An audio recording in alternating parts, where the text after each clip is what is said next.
Hello, welcome to Pain and to Peace. I have story time.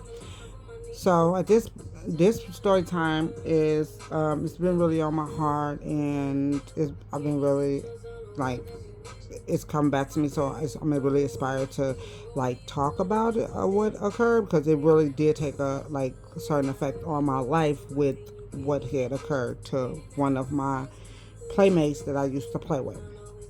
Okay, so one particular day, my mom was like, "Hey, do you want to go over Bell house?" And I was like, "Yeah." Bell was her friend who had one leg, and she used to walk with a wooden crutch. Through her house, to get to her house, we had to go through like this alleyway to through two buildings, and then walk up some stairs, and then there's her apartment. And from her apartment, then you see another set of stairs, which to another apartment. It was like a duplex. It was a duplex. So, and her niece lived up there. And so I used to play with her niece daughter. And so she was like, we went over there, and she was like, you could go up there and knock on the door, and so that you could play with them. So I go upstairs and knock on the door and ask her niece's daughter, did she want to play? And she said yeah. So she was coming outside, and she said she needed to tell me something. So I asked her, okay. And so she was like, you my friend, right? And I was like, yeah. And so she had told me that her mom's boyfriend was essaying her, and her mom had met this guy. I don't know how, but he had just got out of jail. She met him in jail and started a relationship with him. And then when he got out, he came to her house, and that's how it sort of started. So, and I said, "Oh, really?" And I was like, "Oh, where is he?" I've seen him, but I had seen him before, like numerous times. And she had, told me that her mom had came in, and he had just got through essaying her and asked her, like, her mom was mean to her, like snapping on her, like, "What are you doing in my room? Why are you pulling on your shirt?" And he's laying in the bed, but the mom didn't say nothing to him.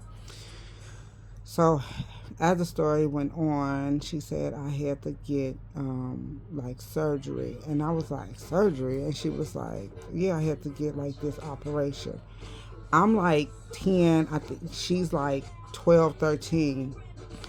And so I was like, really? And she was like, yeah. And I asked her, was she okay? And she told me she was fine. And so we started just playing or whatever. Um, Fast forward, it was one day my mom was wanting us to go over there, and then I told her that I wanted to play with my friends in our neighborhood. And so she was like, okay. So she allowed me to play with my friends in our neighborhood, and we didn't go over there. This particular time we didn't go over there. Um, it was a standoff outside of Bill's apartment, and I was like, what's going on? And what had occurred was the guy, after the mom had got my friend abortion, she got a restraining order, because then she now knows that he was essaying her for all this time, because she got pregnant by this guy, which was I believe her mom's husband. I think it was her mom's husband or boyfriend. I don't actually remember, but he had he had busted into Bell's apartment downstairs, and she was watching them because the mom was out, which was Bell's niece. Her mom was the girl, my friend's mom was out for the day doing running errands and stuff like that. And he busted in, and she was like, "Get out, get out!" And he was like, "No, no," because he was telling Belle like he's in love with her, and that he wants to be with her, and just if he can't, then some not good things would occur. So she was telling him to get out. So he had a daughter by her mom, and which was my friend's, of course, sister. And he said, told the daughter to come here, and she said, Bill started screaming like, no, no, leave her alone. And he was pushed her and told her to back up. And he pew-pewed his daughter, um, and said because he didn't want any man to do his daughter like what he did to my friend. So my friend was on her knees begging, begging, begging, begging, begging. I got all this because I'll tell you guys, begging on what occurred. And he told her, and Bill was in her room putting the other kids outside the window for the cops to get them so that those little boys wouldn't get hurt. But he had already pew-pewed his own daughter. So, and she was like 3. She was like 3. And he told my friend to come here, and she was begging. She was on her knees, begging, begging, begging him to, no, don't do this, don't do this. Please, I'll do anything, whatever you want. Just please, don't hurt me, don't hurt me. And he pew-pewed her and picked her up and put her on his lap, and he was crying. And then he pew-pewed himself. And before he pew-pewed himself, he told Bill that this is the way I wanted her mom to always find us. Because this is how, if I can't have her, then nobody can. And then he pew-pewed himself. And Bill was screaming. And then she yelled to the cops because it was a standoff and told him that he had pew-pewed himself, and that was pretty much it. And then my mom had came over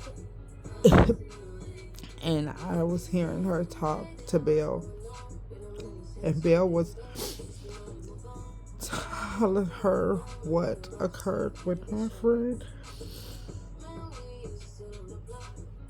And this always have affected, I mean, it didn't affect me like that, but it hurted. It still do, because I wish people,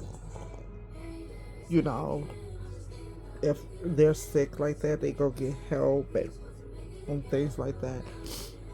But this story time that I'm telling you really touched me forever, even in my adult years, because I seen the guy, I played with her, and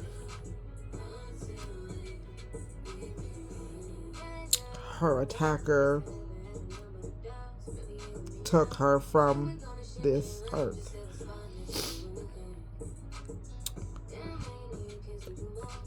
I think I know that with this, all the things I've been through, that was a lot of pain that I had to cry to myself and cry off. Because when you literally in contact with those people and build a small bond with them, and then she shared what she shared to me, with me, it stuck with me. When she told me her mom had already knew what had occurred with her, because she put a restraining order against him, and she was in process of doing the necessary things to try to protect her, not even leaving her in the house by herself, leaving her with another adult, which was her mom's auntie. And yet he still, I guess he was like stalking them and watching them, because he knew when the mom was gone, and that's what he had did. Even though the story was years, decades ago, it still it still feels sometimes like I'm still like talking to, having that conversation with her, telling me what the guy had did to her, and when I seen the guy and he asked me my name, and I said I didn't want to tell him, and I was real like to myself with certain things, especially certain adults. I really didn't trust them a lot. Thank you for listening to my story time. I appreciate it. Bye.